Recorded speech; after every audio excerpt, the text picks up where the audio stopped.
Welcome, friends! Thank you so much for stopping in for our second episode on the Magical Mouse Network.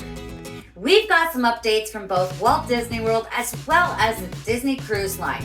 Plus, we're bringing you our top picks from each of the Walt Disney World parks for when you are visiting with an infant. So we're looking at the best attractions. And you don't want to miss today's Disney Misconception.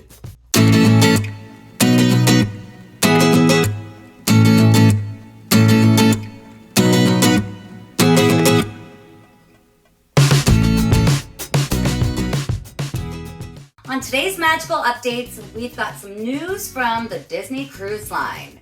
The Disney Treasure, which will be sailing as of this December, has announced that they will have a brand new dinner experience at Worlds of Marvel. This is going to be a show that includes the Guardians of the Galaxy. I'm so excited for that one. Plus, they announced that there is a new Aristocats Lounge. I feel like there isn't enough on the Aristocats out there. I know that you love that movie, so I think this is going to be a really great experience for any Disney lover. Over at Walt Disney World, Mickey's Very Merry Christmas Party has gone on sale for tickets, and Jollywood Nights at Hollywood Studios is also on sale. And I love Christmas, and I know how much you love Christmas. I do love it. In fact, I think I'm gonna grab a ticket for Mickey's Very Merry Christmas Party. Maybe for Jollywood Nights? We'll see. The concert lineup for Eat to the Beat for Epcot's Food and Wine Festival has been announced. And there are some returning favorites that are coming on back, like 98 Degrees, Boyz II Men, Tiffany. It's going to be amazing. Hanson as well. And then there are some newer acts that are coming in, like Yellow Card. Surprise! Rock and Roller Coaster has reopened at Hollywood Studios. That's right. It has opened a bit sooner than people were expecting, which is great news. Are you a fan of Rock and Roller Coaster starring Aerosmith? And now here are our top 4 picks for attractions that you want to take an infant on. We are going to bring you an expanded list, but for now we're going to focus on one from each of the parks. At Magic Kingdom, Dumbo.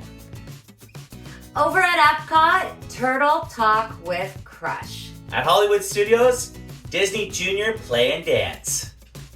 And lastly, at Animal Kingdom, we have put Kilimanjaro Safaris. So what do you think about this list? Let us know. On today's episode, we have a Disney misconception that there is no such thing as low crowds at Walt Disney World anymore. What do you think?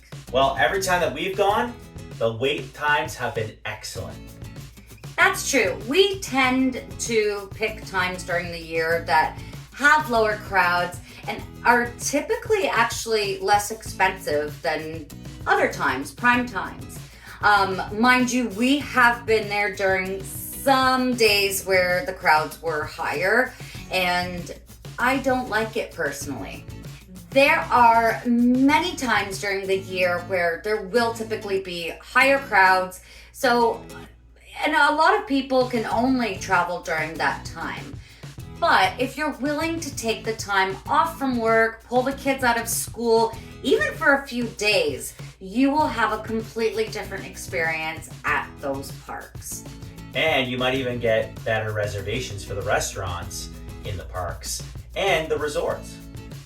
So here's something fun to think about. A lot of times people want to experience the holidays at Walt Disney World. So they tend to go the last 2 weeks of December. Unfortunately, it's pretty chaotic.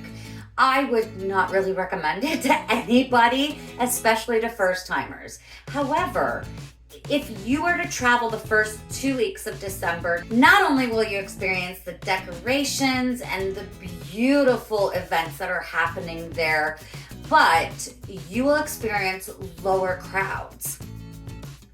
So a hot tip is that if you want to experience Christmas at Walt Disney World, check it out either the last 2 weeks of November or those first 2 weeks of December. What's your favorite time to travel to Walt Disney World? Be sure to stay tuned because we have an announcement coming up for our first live chat. You don't want to miss it. Be sure to subscribe to our channel and we'll see you real soon.